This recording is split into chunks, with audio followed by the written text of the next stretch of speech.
Espero podermos estar a chegar em condições de áudio e vídeo a casa de todos. Tenham a vossa Bíblia à mão, apontamentos, caderno de apontamentos, etc.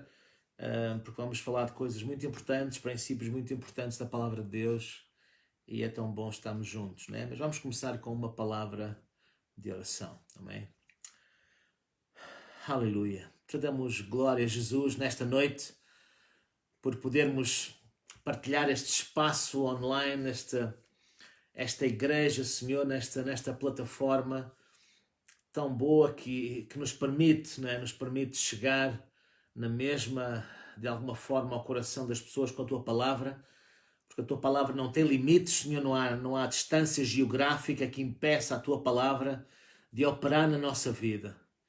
E nesta noite eu quero entregar nas Tuas mãos, Senhor, todos quantos estão já conosco e têm chegado já aqui a este espaço para podermos partilhar nesta escola da Bíblia, nesta temática tão importante. Temos vindo a falar acerca de princípios de uma fé vencedora, Pai. Nesta noite eu quero abençoar cada pessoa, cada família, Senhor, que nos acompanha, daqueles que irão também mais tarde poder ver este vídeo e partilhar e degustar, Senhor, destes princípios, estes princípios fantásticos da Tua Palavra, Senhor, que nos ajudam a crescer em Deus.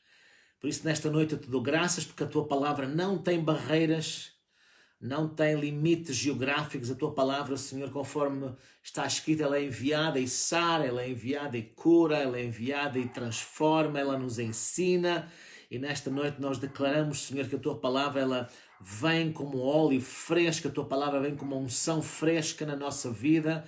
Nós te damos graças porque a Tua Palavra já está ungida por natureza, já está abençoada por natureza, mas nesta noite que a Tua unção fresca venha sobre cada um de nós, Pai, para que possamos partilhar, né? Partilhar juntos desta ceia, deste repasto espiritual tão bom, Senhor, que é a Tua Palavra, as Tuas Escrituras. Espírito Santo, eu peço a Tua direção em tudo o que for dito, Senhor, e peço que Tu possas falar ao coração de cada um, aplicar, Senhor, a Tua Palavra. Só Tu podes fazer isso. Só Tu podes fazer isso, Senhor. Esta parte sobrenatural, só Tu podes fazer. Por isso, no nome de Jesus, eu Te dou graças por essa Tua ação, Senhor. Tu é que és o Mestre, conforme está escrito, Tu és a unção que habita em nós. Tu és a unção que nos ensina todas as coisas. Por isso eu Te quero louvar, Senhor, pela Tua presença na casa de cada um, na família, Senhor, hoje no lar, nesta noite, na casa de cada um, a Tua presença, os Teus anjos que se acampam ao nosso redor, que nos protegem, que nos guardam, Senhor, que são espíritos ministradores. Pai, nós Te louvamos, Pai, no nome de Jesus. Aleluia, Pai, aleluia. Obrigado mesmo pela vida de cada um que nos está a ouvir já, Pai, o quão preciosos eles são para Ti. Nós abençoamos, Pai, Te damos graças pelas Tuas vidas e pelo fruto que a Tua Palavra vai dar na vida de cada um. E todo aquele que crê e recebe diz amém. Aleluia. Muito bem. Glória a Deus. Né? Enquanto estava aqui a orar, estava aqui a ouvir o cão da vizinha. Muito bom. Isto é o que faz estarmos assim neste ambiente familiar. Aleluia. Isto é uma beleza. É uma bênção. Estamos juntos. O que importa é que estamos juntos nesta abençoada plataforma. E nesta noite vamos começar por abrir a palavra de Deus sem demoras, né? Nós vamos terminar daqui a cerca do máximo de 45 minutos, 45 minutos, e depois vamos ter um pequeno intervalo e às 11h30 em ponto vamos começar, para quem quiser, quem estiver aí já também com a instalação do Zoom instalada, vamos ter um momento de convívio, um café convívio online, vai ser uma bênção, não é? Ainda alguém me dizia esta semana que gostaram muito, né, da vigília de oração, né, que nós tivemos há dias, também através do Zoom online. Foi muito bom, muito bom, muito bom. Né? Cada vez mais nós percebemos que não há limites, nós podemos estar com Deus, estar uns com os outros, orar, interceder, etc. fazer muita coisa, né? Muita coisa que nós podemos fazer mesmo dentro destas limitações, né? Mas, glória a Deus, em tudo dai graças e é tão bom podermos estar juntos desta forma. Então, Marcos, vamos abrir em Marcos, capítulo 11. Marcos 11. Aleluia! E quem tem uma Bíblia aí à mão, diga amém, né? Pode ser assim uma Bíblia em papel, pode ser um tablet, telemóvel, qualquer coisa que vocês tenham à mão, tenham aí a palavra de Deus. E vamos então abrir aí as Escrituras, porque, né, nós à sexta-feira chamamos Escola de Bíblia, então é Escola de Bíblia, né? E nesta altura é mais uma telescola, né? Uma telescola como os miúdos também estão a ter nesta altura, né? Muitos estão a ter aulas também através da internet, televisão, etc.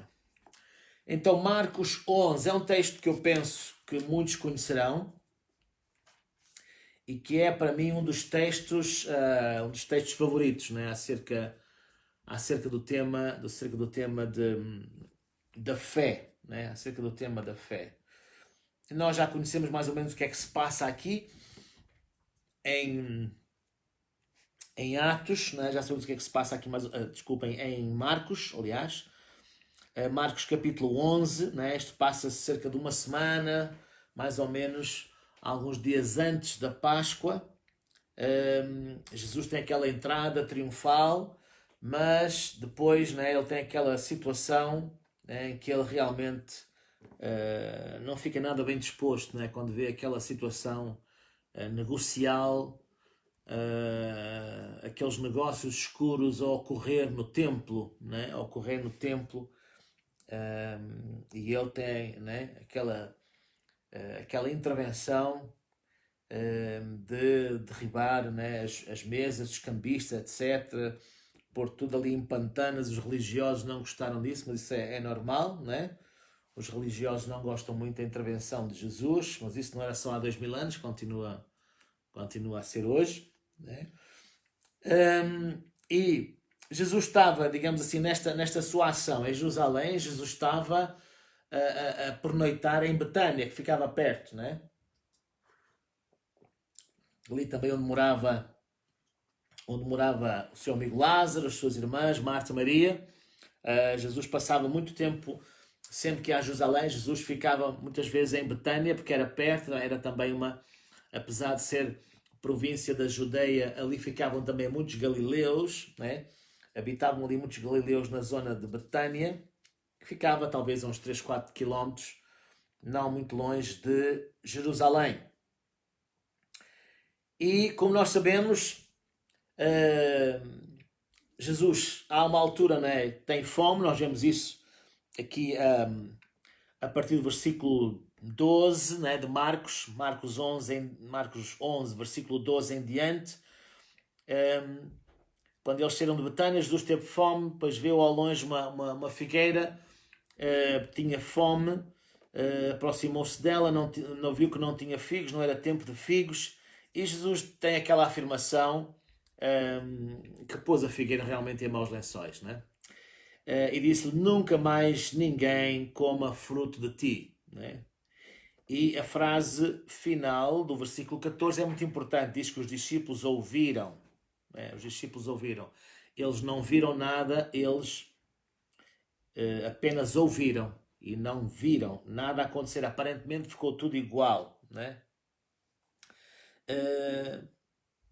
Depois tem aquela intervenção, aquele acontecimento lá no templo. Depois, quando eles passaram novamente no dia seguinte pela figueira, os discípulos dizem no versículo 20 que viram que a figueira tinha secado. E a partir deste texto, né, e deste episódio, né, que Jesus vai usar para ensinar muito os discípulos acerca do tema da fé, acontece aqui muita coisa. Jesus vai nos trazer aqui muito ensino acerca deste tema. E nós temos visto já, porque às vezes quando se fala de fé, Às vezes as pessoas têm assim uma noção muito vaga, né? As pessoas pensam que fé é que é assim uma coisa muito mística, assim uma coisa, né? Muito estranha, assim, que não se consegue explicar muito bem. Ah, bem, a fé, nós vamos perceber, se ainda não percebemos, é algo muito concreto. É algo muito concreto que opera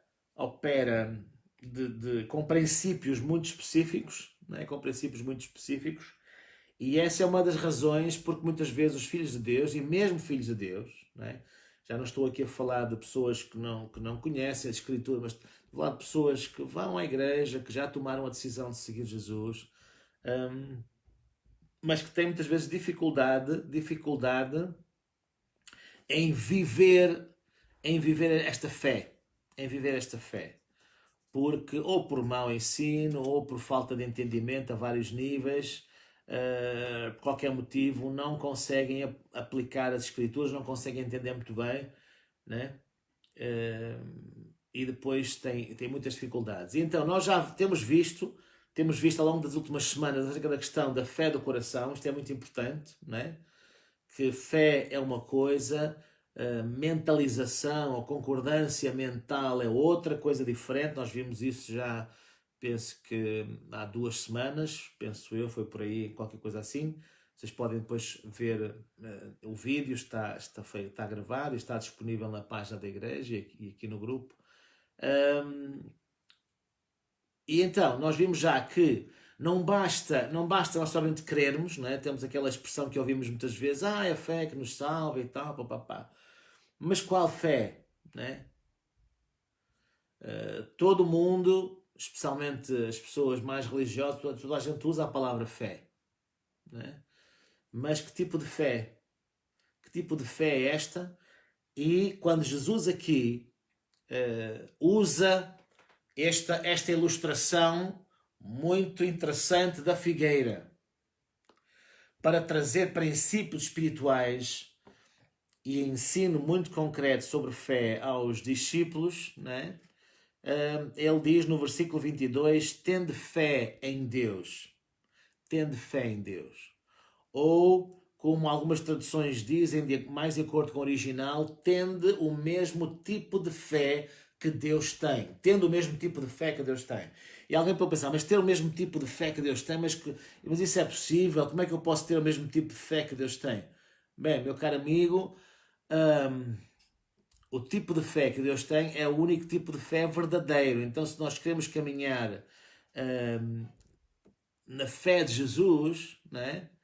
E eu gosto muito, já falei uma vez sobre isso, já referi, penso que recentemente, essa questão, e dei o exemplo, por exemplo, lá em Gálatas, no capítulo 2, versículo 20, o apóstolo Paulo, ele diz, já estou crucificado com Cristo e vivo não mais eu, mas Cristo vive em mim, e a vida que agora vivo na carne, vivo-a na fé do Filho de Deus, o qual me amou e se entregou a si mesmo por mim. Portanto, repara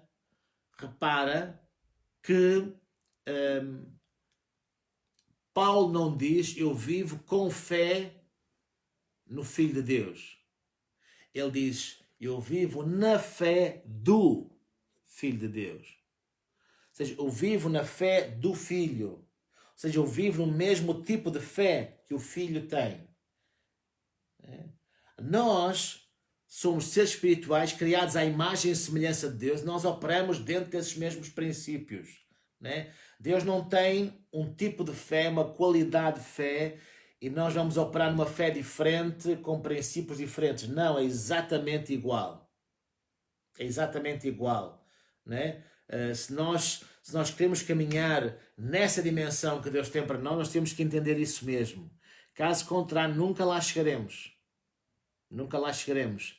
Andamos sempre, né, nessa tal fé, entre aspas, terráquea, né, terrena, e nunca vamos entender o nível de fé em que Deus opera. Né? E nós entendemos, quer aqui em Marcos 11, quer também em Hebreus 11 e muitos outros textos, nós entendemos que Deus quer que nós possamos operar nessa fé, nesse nível de fé, que é o nível de fé que Ele opera. Né? Pela fé entendemos, né, que Deus criou o mundo e todas as coisas. Deus criou tudo usando fé, a sua fé. Né? E nós temos que perceber como é que essa fé opera, para que possamos então entrar nessa mesma dimensão.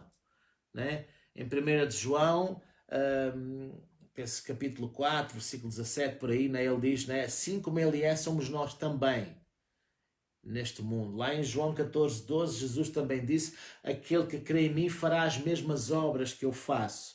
Portanto, para nós fazermos as mesmas obras que Jesus fez, nós temos que agir no mesmo tipo de fé que ele agiu. Não podemos agir numa fé de qualidade diferente. Né? Não podemos. Né? Nós podemos ter mais fé ou menos fé, podemos ser mais crescidos em fé ou menos crescidos em fé, ter uma fé mais evoluída ou não, mas é a mesma qualidade de fé. Né? A tal medida de fé que a palavra de Deus diz lá em Romanos 12, versículo 3, que Deus nos deu essa mesma qualidade de fé, essa mesma medida, né? Se Deus nos deu uma medida de fé, essa medida vem da sua presença, vem dele mesmo. Ele só pode dar aquilo que ele tem. Né? Então nós temos que entender isso. Tu e eu, para operarmos em fé, segundo a palavra de Deus, é no mesmo tipo de fé que Deus tem, é no mesmo tipo de fé que Deus opera, é usando o mesmo tipo de linguagem que Deus usa. Só assim nós vamos tomar posse de tudo aquilo que Deus tem para nós e alcançarmos tudo aquilo que Deus tem para nós e cumprirmos o nosso ministério, cumprirmos o nosso chamado, cumprirmos o propósito que Deus tem para nós, porque é impossível nós cumprirmos esse propósito, né? E é importante nós pensarmos que a fé não é apenas uma moeda de troca para conseguirmos os brinquedos que nós queremos. A fé é um nível de vida, é um estilo de vida espiritual. É um patamar de existência espiritual nesta terra que Deus quer que nós possamos viver, no qual Deus quer que nós nos possamos movimentar para alcançarmos o seu propósito. Aqui não se trata de, ok, eu vou crescer mais em fé porque preciso de uma casa nova, um carro novo, né? Estou solteiro, quero usar a minha fé para arranjar uma esposa, não sei o quê, né? Isso não dá nada de errado, não é? Não há nada de errado em querer uma casa nova, um carro novo, ou querer ter uma esposa. Não há nada de errado nisso, né? Nós temos que entender é que isso não é o fim. Isso é um meio, né?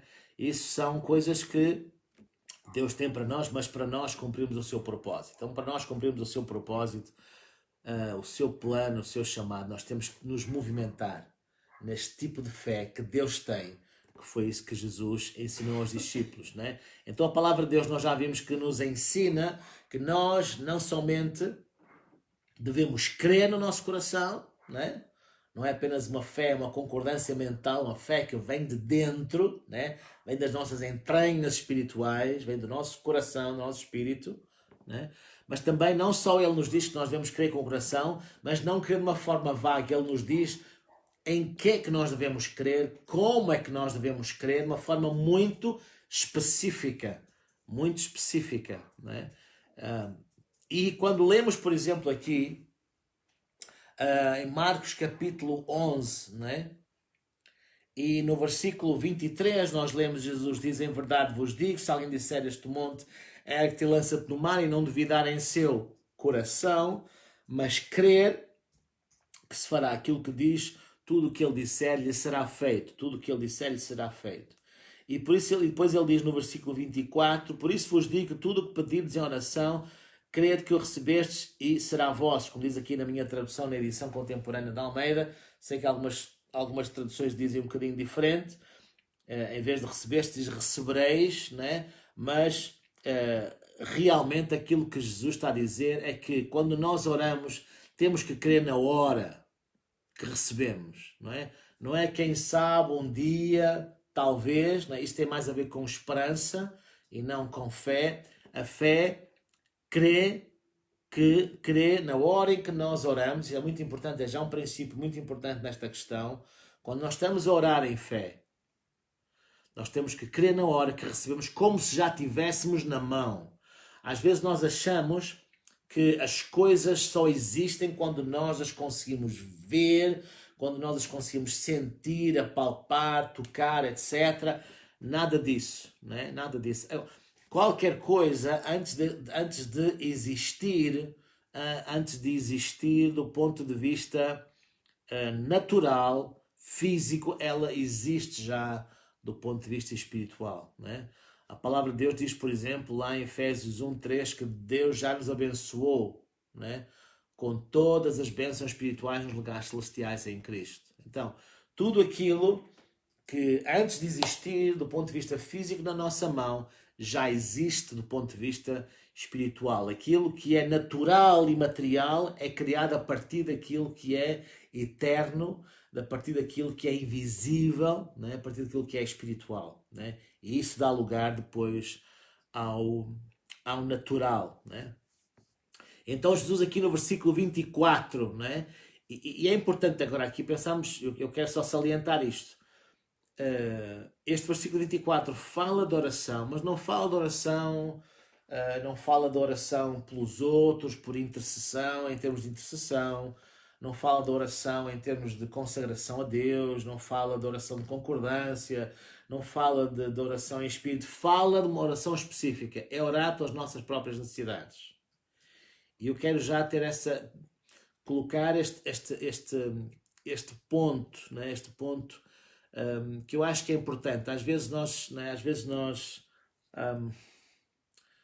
achamos, pronto, que a oração é apenas para orarmos pelos outros. E às vezes algumas pessoas quase têm assim, quase um complexo de culpa, né? em orar pelas suas próprias necessidades. Não. Deus quer que tu ores pelas tuas próprias necessidades. Deus não tem nada contra, antes pelo contrário, e mais do que isso, né? Mais do que isso. Eu gosto até da tradução da Bíblia em inglês, da versão King James, que aqui ele diz, em vez de dizer tudo o que pedirdes em oração, ele diz tudo o que desejardes em oração.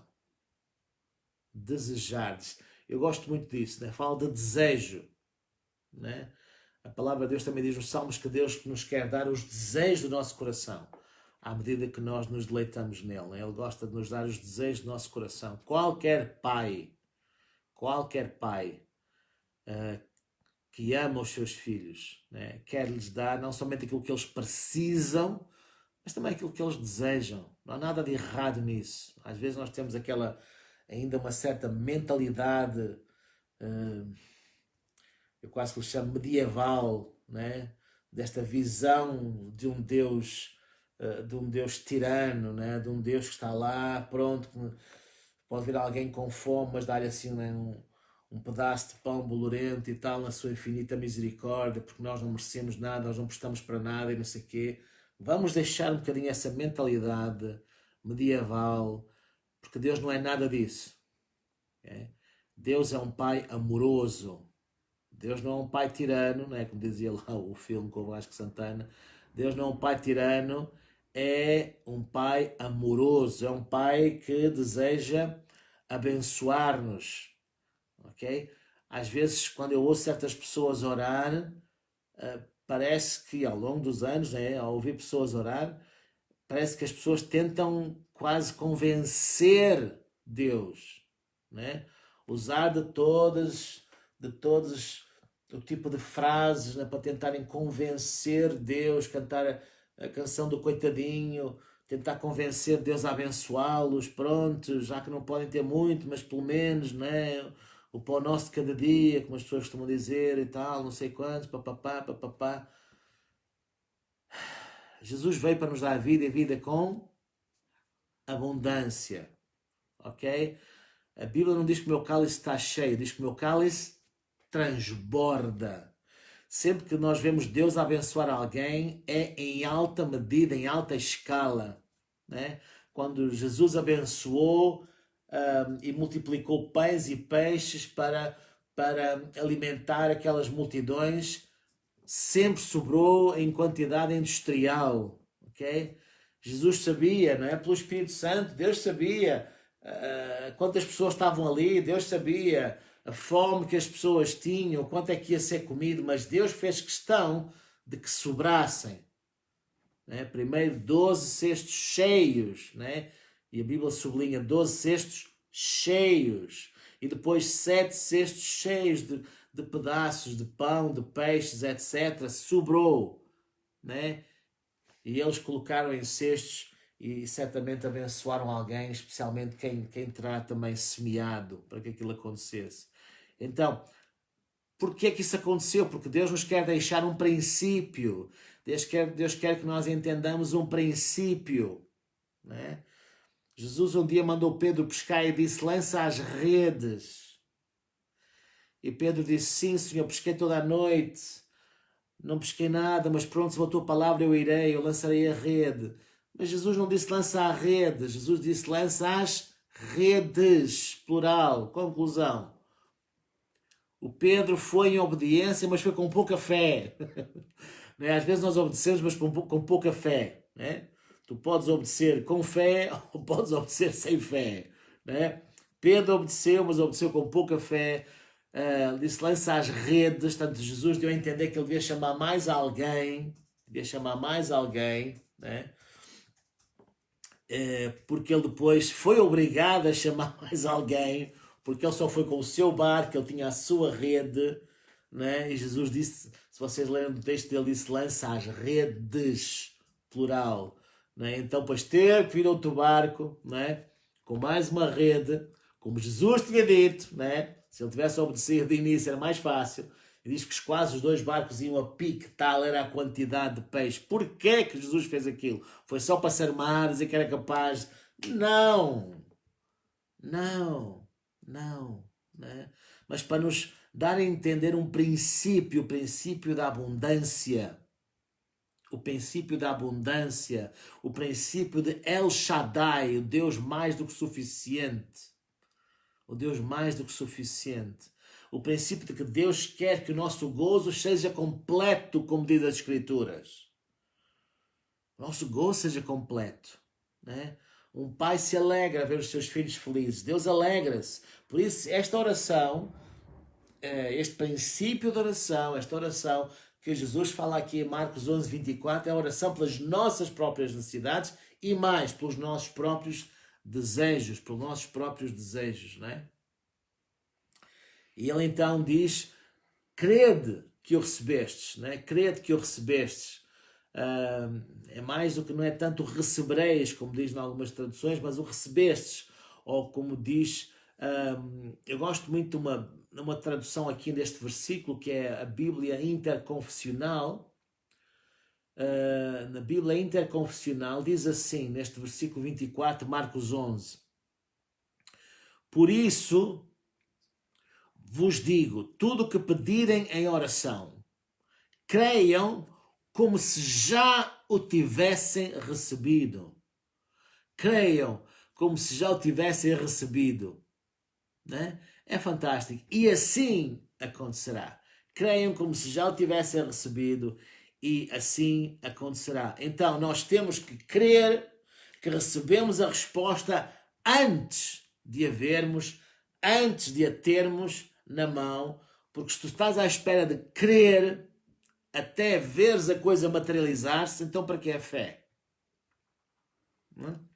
Porque a fé, como nós já conhecemos de Hebreus 11, versículo 1, é o firme fundamento, não é? Ou a certeza, essa segurança, o firme fundamento das coisas que se esperam, não é? A certeza das coisas que se não vêem.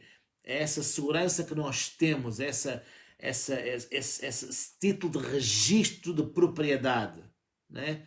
Tu vais ao notário, compraste a casa, tu ainda nem entraste a sério na casa, não foste lá pôr os móveis, não sei o quê, papapá, mas tu vais lá e compras a casa e tens aquele título de registro de propriedade, a casa já é tua, tu ainda não moras lá, mas a casa já é tua. Tu sabes que a casa já é tua, já ninguém te pode tirar aquela casa, tu tens o título de registro de propriedade, tu tens a escritura da casa, ela é tua, né? E quando a palavra de Deus nos ensina sobre a fé, é isso que ela está a dizer. Tu tens aqui este texto que te promete determinada coisa, então este texto é a tua escritura, realmente a tua escritura de posse, a tua escritura notarial, né? E mais do que carimbada com o selo lá do cartório notarial, está carimbada com o selo do sangue de Jesus, carimbado pelo Pai, ratificado, está lá e confirmado e agido sobre o Espírito Santo que se vai mover para que as coisas se cumpram na tua vida, os anjos vão atuar para ministrarem à tua vida, né? Deus põe o céu e a terra em movimento a teu favor, porque a sua palavra não volta para trás vazia. A sua palavra não volta para trás vazia. Então, isto é fantástico, não é? Isto é fantástico. Então, como é que nós cremos, não é? Como é que nós cremos que recebemos, não é? Como é que nós cremos que recebemos? Então, para crermos que recebemos, quando oramos, devemos primeiro ter conhecimento da palavra de Deus que nos dará esta fé. Isto é importante porquê? Porque a fé real, a verdadeira fé, sempre está baseada na palavra de Deus, ok? A verdadeira fé, tu não podes orar em fé porque alguém te disse que é, porque te ensinaram que é. Tem que estar de acordo com as Escrituras, não é? E às vezes nós temos um respeito tão grande, pelas pessoas, e é importante termos, mas muitas vezes as pessoas ensinaram-nos aquilo que sabiam, né? Não sabiam mais, não tinham mais nada para nos dizer, né? Não tinham mais conhecimento, então davam o seu melhor, e contra isso nada, né? Agora, se tu chegas a um ponto da tua vida em que tens acesso a um outro tipo de conhecimento, né? Tu se calhar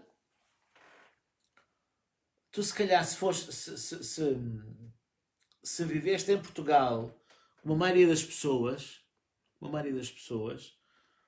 tu tinhas a tua religião, tu frequentavas a tua igreja, tu tiveste todos aqueles, passaste por aquelas cerimónias todas, religiosas, etc. Mas se calhar nunca pegaste numa Bíblia. Nunca uma Bíblia tinha passado pelas tuas mãos. Nunca te tinhas dado ao trabalho de consultar as Escrituras, né? O máximo que tinhas ouvido falar é que alguém tinha uma Bíblia aberta em casa que é para dar sorte, né? Meu querido, a Bíblia não dá sorte aberta em casa. A Bíblia dá sorte, entre aspas, quando é lida, estudada, meditada, interiorizada no coração e falada e posta em prática. É aí que a Bíblia vai começar a transformar a tua vida, não é? E não tem nada a ver, não é? Não tem nada a ver com essas situações. Por isso, se tu foste educado como a maioria das pessoas nesta nação, se calhar de uma forma religiosa, mas sem Deus, não é? Porque infelizmente em Portugal ainda temos muita religião, mas pouco de Deus, e eu creio no nome de Jesus que as coisas se vão inverter, não é?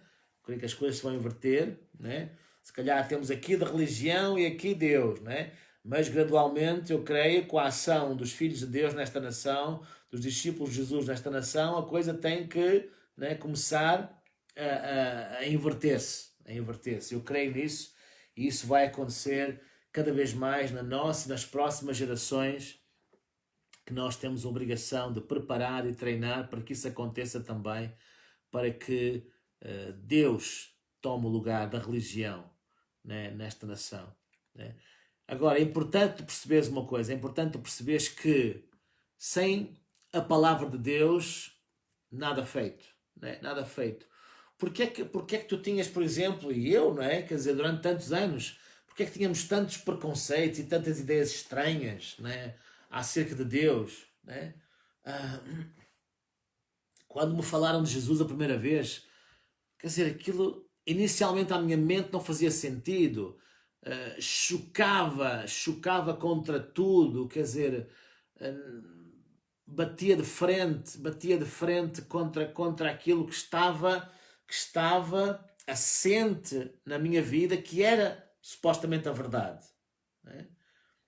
E nós temos que entender que não há nada de errado, quer dizer, é tal coisa, não há nada de errado no sentido que quem nos ensinou, né, seja os nossos familiares, pais, mães, avós, etc., líderes religiosos que nos ensinaram, pronto, ensinaram-nos aquilo que podiam, ensinaram-nos aquilo que sabiam, etc. Pronto. Agora, Jesus disse muitas vezes: quem tem ouvidos para ouvir, ouça.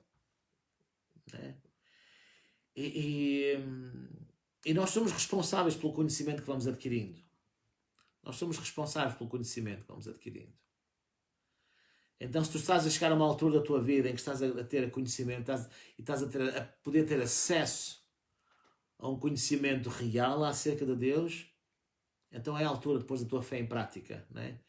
E a fé é tal coisa como Paulo escreveu aos Romanos no capítulo 10, versículo 17. A fé vem pelo ouvir e ouvir e ouvir o quê? A palavra de Deus. Né? Eu quero te convidar agora, nesta parte final, a abrir um texto que para mim talvez é um dos melhores textos, um dos meus textos favoritos sobre a temática da oração. E está em 1 de João, capítulo 5. Por favor, abre lá em 1 de João 5.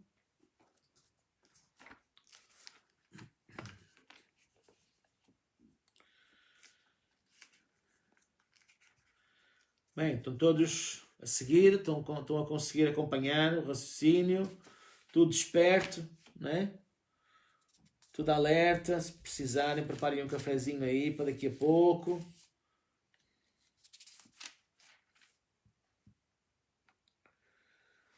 Primeiro de João, capítulo 5. Vamos avançar aqui. E diz assim, ok?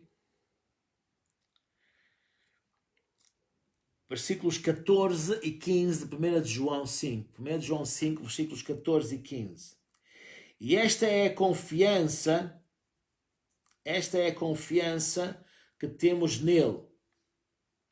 Que se pedirmos alguma coisa, segundo a sua vontade, ele nos ouve. E se sabemos que nos ouve, em tudo o que pedimos, sabemos que já alcançamos as coisas que lhe temos pedido. Eu estava aqui, veio-me entretanto um pensamento aqui ao coração.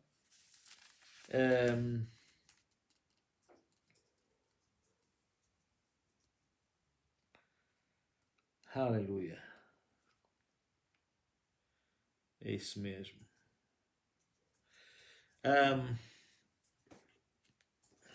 Aqui uma marcazinha. Este texto, acho que diz tudo. Diz tudo sobre a questão, sobre a questão da oração. É um dos meus favoritos. Sabemos que alcançamos as petições que lhe fizemos, não é?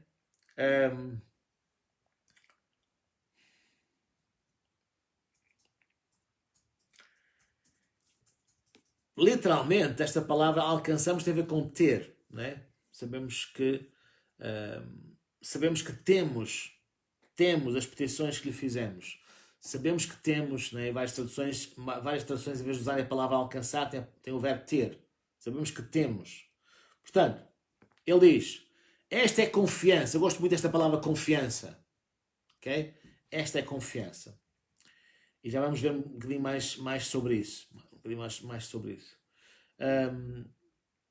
Para termos, vamos dizer assim, para crermos que recebemos a resposta, no momento em que nós oramos, de acordo com Marcos 11, 24, nós temos que ter conhecimento da palavra de Deus em 3 áreas importantes que nós vamos abordar agora nesta parte muito sucintamente e prepara-te porque esta, digamos, é a parte mais importante da mensagem, a parte final, a parte mais importante.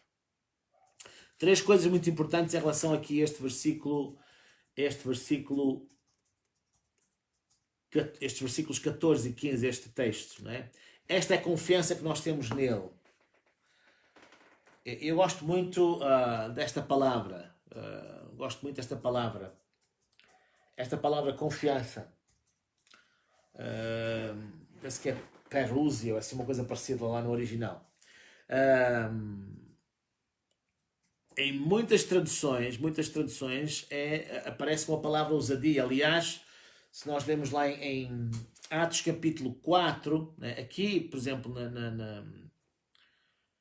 na tradução que eu estou aqui a ler e também na versão mais usada, Almeida Revista e Corrigida, aparece a palavra confiança aqui. Mas, por exemplo, ao lermos o texto de Atos, por exemplo, Atos 4, versículos 29 a 31, quando os discípulos, né, estavam a ser perseguidos, quando Pedro e João foram presos, né, interrogados pelo Sinédrio, etc., quando eles voltaram, juntaram-se com os seus e começaram a orar e disseram: Pai, apesar de todas as ameaças, concede aos teus servos que com toda a ousadia preguem a tua palavra e que sinais e maravilhas se façam em nome do teu santo filho Jesus, etc. E eles começaram a orar com aquela intensidade toda e a pedir a Deus aquela ousadia. Diz a palavra de Deus que Deus respondeu de tal forma que o lugar onde eles estavam reunidos começou a tremer por todos os lados, né? E diz que eles saíram para ali fora e começaram a pregar com toda a ousadia. Aleluia, não é? Muitas vezes muita gente fica admirada quando alguém cai debaixo do poder de Deus ou quando alguém começa a tremer debaixo do poder de Deus.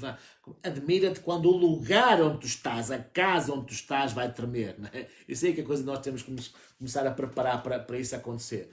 Mas repara que diz, eles oraram por ousadia para que Deus nos desse ousadia para pregar, e diz que depois então, como resultado, perdão, Deus respondeu e eles foram e pregaram com toda a ousadia a palavra de Deus. E é a mesma palavra. Okay? A mesma palavra lá que é traduzida por ousadia é a mesma palavra aqui, que é traduzida por confiança. Pronto, aqui os tradutores usaram uma palavra assim mais light, mais suave, mas aí está a falar, não é?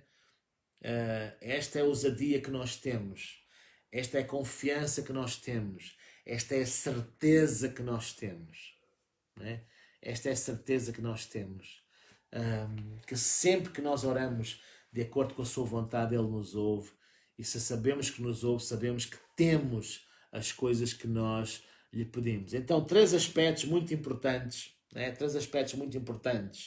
Né? E nós não temos que ter medo da palavra ousadia. Esta ousadia santa não é uma prepotência, nada, não é um orgulho, nada. É uma ousadia santa mesmo. É uma ousadia de um filho que conhece seu pai. É uma ousadia de um filho que conhece o seu pai. Né? Uma ousadia santa. Uma ousadia fruto de um relacionamento. Né? Fruto de um relacionamento.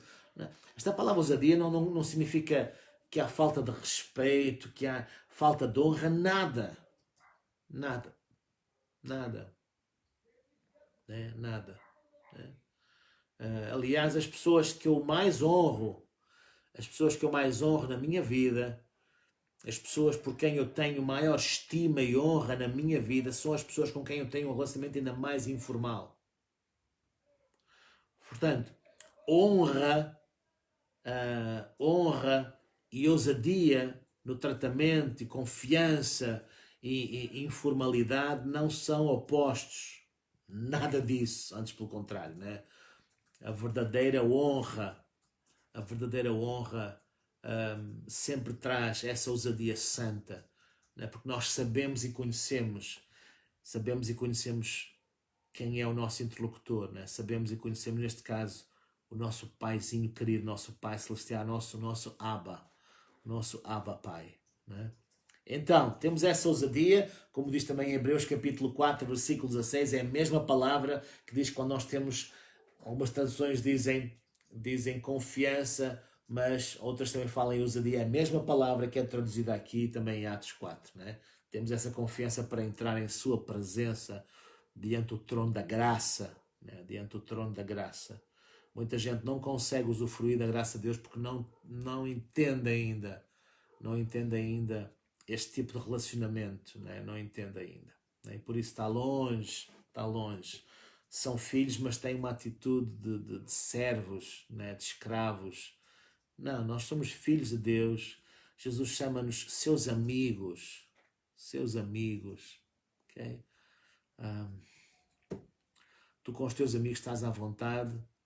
Tu com os teus amigos tens ousadia para chegar à sua presença, para toda a confiança, da liberdade para estar à vontade na sua presença, para falar o que te vai na alma, etc. Por isso, é assim que Deus quer que nós nos relacionemos com Ele. Né? Deus não está lá longe, Ele está bem perto. Ele está em nós. Está em nós. Né? Às vezes há aquela expressão que diz que em determinados momentos parece que a nossa oração não passa do teto. A tua oração não tem que passar do teto.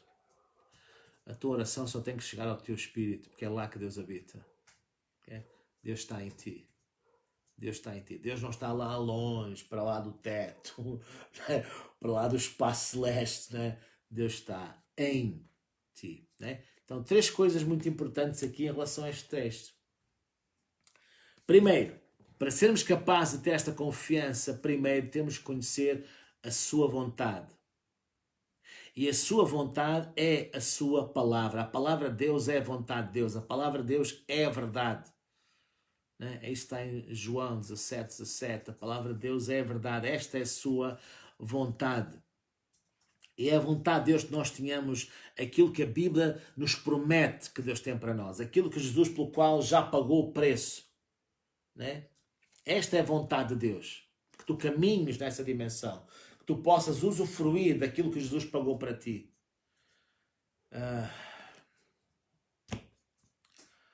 Muita gente um dia vai chegar ao céu e vai ouvir estas palavras mais ou menos da boca de Jesus. Meu filho, tu podias ter tido, tu podias ter sido, tu podias ter alcançado, tu podias ter feito. Este podias ter. Eu espero não ouvir este podias ter. E nós entendemos e nós conhecemos perfeitamente pela parábola dos talentos que Deus quer que nós usemos tudo aquilo que Ele colocou na nossa mão. E aquilo que Ele colocou na nossa mão foi pago na cruz do Calvário. Portanto, tudo isso Deus colocou na nossa mão. E muita gente está a enterrar o seu talento, muita gente está a enterrar a sua bênção, muita gente não está a usufruir daquilo que Jesus já pagou na cruz do Calvário. Isso é uma pena. Porquê é que é uma pena? Por vários motivos. Um dos motivos é que tu e a tua família muitas vezes jamais irão viver o tipo de vida abundante que Deus tem para cada um dos seus filhos. Por vários motivos, né? E um deles é este, não conhecer a sua vontade, né? Ter essa falsa humildade, né? Estar sempre com esse espírito de autocomiseração. Tu não tens que viver dessa forma. Tu não és o patinho feio. Tu és a menina dos olhos de Deus. Tu és um filhinho amado, a quem Deus ama de forma ilimitada e incondicional. Ilimitada, quer dizer que Ele não te pode amar mais do que aquilo que te ama agora. Deus não te vai amar mais no céu do que Ele te ama agora. Ele já te ama, Ele já te amava antes, quando tu ainda eras um pecador, diz a palavra de Deus. Só que tu agora conheces, ou tens vindo a conhecer esse amor. Mas Ele ama de forma ilimitada. A palavra de Deus diz lá em João 17 que Ele te ama, tanto a ti como ama a Jesus. Já pensaste nisso? Quanto é que o Pai ama a Jesus? Hã? De 0 a 10, quanto é que o Pai Celestial ama a Jesus? E tu dizes, 10. Claro que sim. O máximo. E quanto é que Deus te ama a ti? Igual. Quanto é que Deus te ama? Igual. Ele ama-te tanto a ti como ama a Jesus. É isso que está escrito. É isso que está escrito. Se tu parares um momento para pensar, né? Aqui pomos uma daquelas palavrinhas que aparecem nos Salmos. Selá. Né? Foi Jesus que disse na oração de João 17. Pai, tu os tens amado a eles como tens amado a mim. Diz isso em voz alta aí em tua casa. O meu Pai Celestial ama-me tanto como ama a Jesus. Pensa nisso. E quando tu entenderes isso, quando isso fizer clique nas nossas mentes, algo vai explodir cá dentro. Então, conhece a sua vontade, conhece a sua palavra. Ai, temos que concluir. Está à vontade de jantar aqui pela noite dentro. Segundo lugar, nós temos que saber que Deus nos ouve quando oramos. Temos que entender isso. Quando nós oramos, Deus ouve-nos. Se sabemos que Ele não ouve, porque é que Ele nos ouve? Porque nós oramos segundo a sua vontade. E como é que eu sei a sua vontade? Está na sua palavra. Vai à sua palavra. Estuda a sua palavra. Medita na sua palavra. Ouve a sua palavra. Hoje não temos desculpa. Temos tempo, temos todos os meios, temos a palavra de Deus de várias formas. Olha, eu gosto muito de pôr, por exemplo, a Bíblia em áudio no meu telemóvel e adormecer, né? Estar naqueles momentos antes de adormecer, ouvir a Bíblia e acordo no dia seguinte ainda a ouvir a Bíblia, né? E se o meu espírito não dorme, eu creio que ele não dorme, ele durante a noite está a ouvir também, está a ser alimentado, né? Apesar do meu cérebro estar mais a descansar, né? Mas o nosso homem espiritual fica ali. Portanto, nós hoje temos tanta forma, né? Temos a Bíblia em papel, podemos ter em formato digital, etc. Não temos desculpa.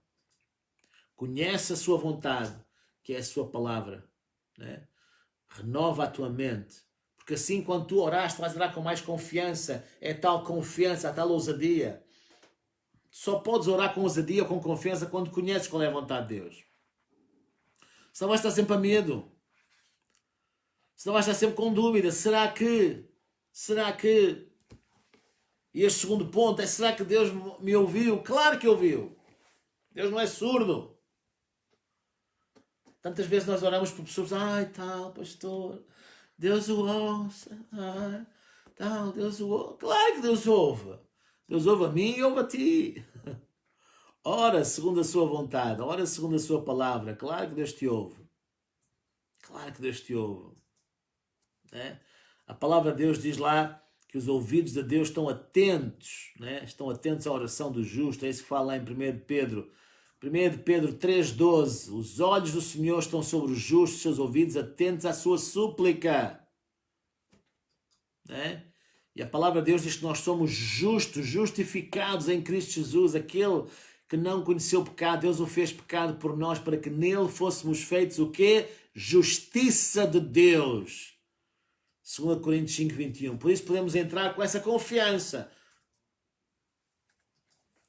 Deixa de lá aquela expressão, oh Senhor, tal, sou um pobre, miserável pecador, salvo pela graça. Não és nada um pecador. És um justo. És um justo. Se fosse um pecador, não podias entrar com confiança na sua presença. Na presença de Deus não entram pecadores. Na presença de Deus entram os remidos do Senhor. Na presença de Deus entram aqueles que são lavados pelo sangue do Cordeiro. Na presença de Deus entram os santificados, os justificados. Essa é a tua nova natureza em Cristo. As coisas velhas já passaram. Tudo se fez novo. Tudo se fez novo. Amém? E finalmente, ponto 3. Nós temos que saber que há uma resposta imediata do Pai. Uma resposta imediata do Pai. Quer nós vejamos, quer não vejamos. Né? A Bíblia diz que nós temos essa confiança, que se pedimos alguma coisa segundo a sua vontade, Ele nos ouve. Sabemos que Ele nos ouve. Mas se sabemos que nos ouve, como diz no versículo 15 de 1 de João 4, aliás, 1 de João 5, versículo 15, sabemos que Ele nos ouve em tudo o que pedimos, Ele ouve-nos em tudo o que pedimos e sabemos isso, sabemos que já alcançamos ou já temos as coisas que Ele temos pedido. Já temos. De acordo com Marcos 11, 24, crê que recebestes e tê-lo-ás. Aqui João ainda foca mais. Já tens. Aquilo que pediste, tu já tens. Tu se calhar ainda não o viste na tua mão, mas já tens, já é teu. A casa é tua, o carro é teu, já tens o registro, já tens a escritura na mão, é teu. Né? Tu sabes isso. Tu sabes isso. Quando tu tens aquele documento, tu sabes que aquilo já é teu. Da mesma forma, quando tu tens a escritura daquilo pelo qual estás a orar. O problema é que muitas vezes as pessoas oram e não têm a escritura que consubstancia a sua oração. Mas se tu tens a escritura, por isso que é importante conheceres as escrituras. Se tu tens a escritura para basear a tua fé, em tu sabes que já tens, não vais ter, já tens. Deus responde de forma imediata. Jesus ensinou isso aos discípulos no princípio da figueira. Ele falou, os discípulos não viram nada, apenas ouviram, mas imediatamente as palavras de Jesus entraram em ação nas raízes da figueira. Aquele processo espiritual imediatamente deu acesso, entrou em ação. E no dia seguinte, aquilo que espiritualmente começou, mal Jesus falou, mal Jesus declarou, né? Mal Jesus falou aquelas palavras proféticas à figueira. A palavra de Deus entrou em ação, o Espírito Santo entrou em ação. Porque quando tu falas a palavra, o Espírito Santo se move. E no dia seguinte é que eles viram a manifestação.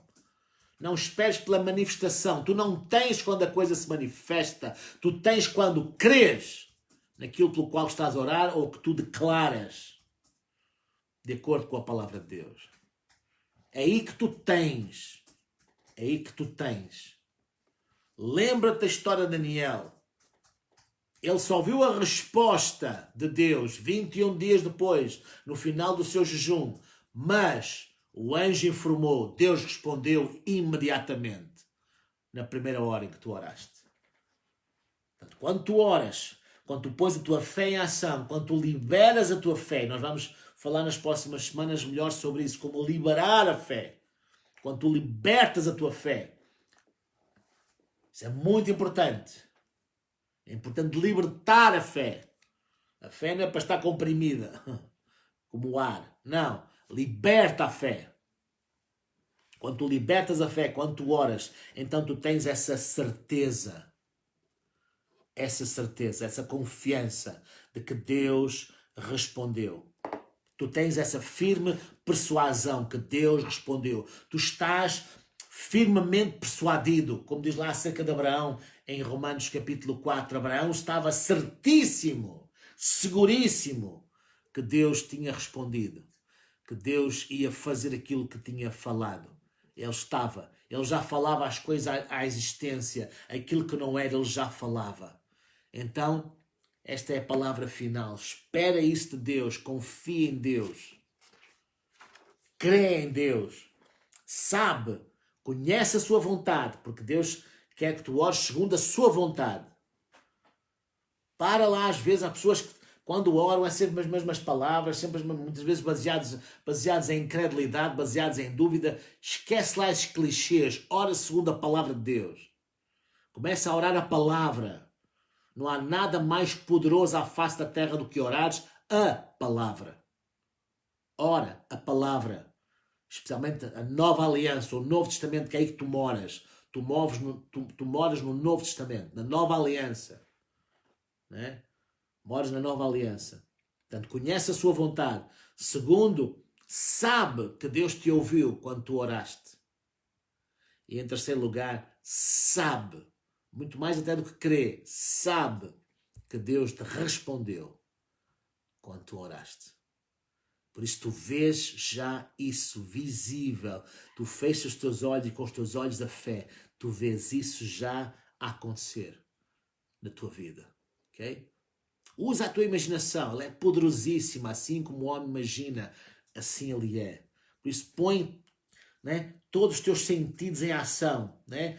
Não deixes que o teu espírito vá atrás dos teus sentidos, faz com que os teus sentidos vão atrás do teu espírito. Faz com que a tua mente vá atrás do teu espírito, que é aí que reside a fé. Vá, ela que medite nestas coisas. Por isso podes estar nessa paz que ultrapassa todo o entendimento, não duvidando, não ficando ansioso no meio de um problema. Busca a resposta nas Escrituras, declara isso, ora isso, crê que já recebeste resposta a essa situação difícil que possa estar a atravessar, seja em que área for. Crê nisso. Pega em papel e escreve versículos que se apliquem a essa situação. Pega, põe post-its lá no frigorífico, lá no espelho da casa de banho, escreve esses versículos e cita-os frequentemente, declara-os frequentemente. Isso vai alimentar a tua fé, vai fortificar a tua fé. Amém? É tão importante isso. Por isso, se tiveres alguma dúvida, alguma questão, podes colocar aí nos comentários, né? E depois nós teremos todo o prazer em ajudar, em responder de alguma maneira. Isso é importante, não quero que fiquem dúvidas quanto a isto, porque isto é tão importante. Né? Isto é tão importante tu perceberes estes princípios para teres sucesso e teres uma vida de oração eficaz. É isso que Deus quer que aconteça na tua vida. Pai, eu te agradeço pela tua palavra.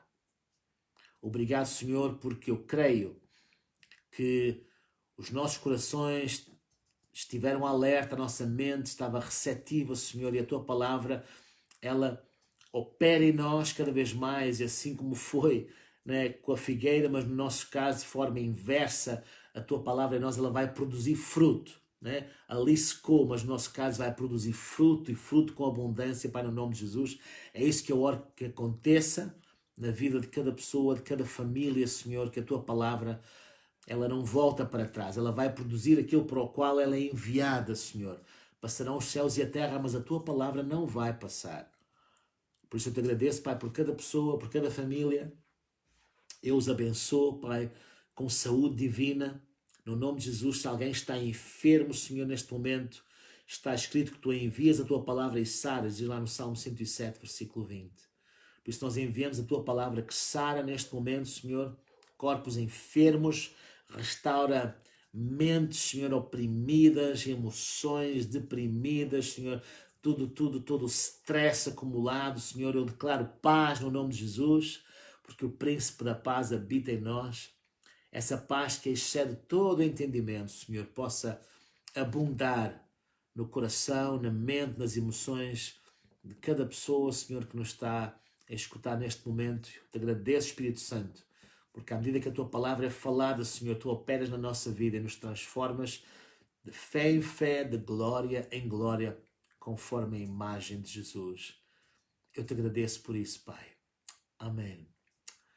Amém. Senhor vos abençoe e até breve.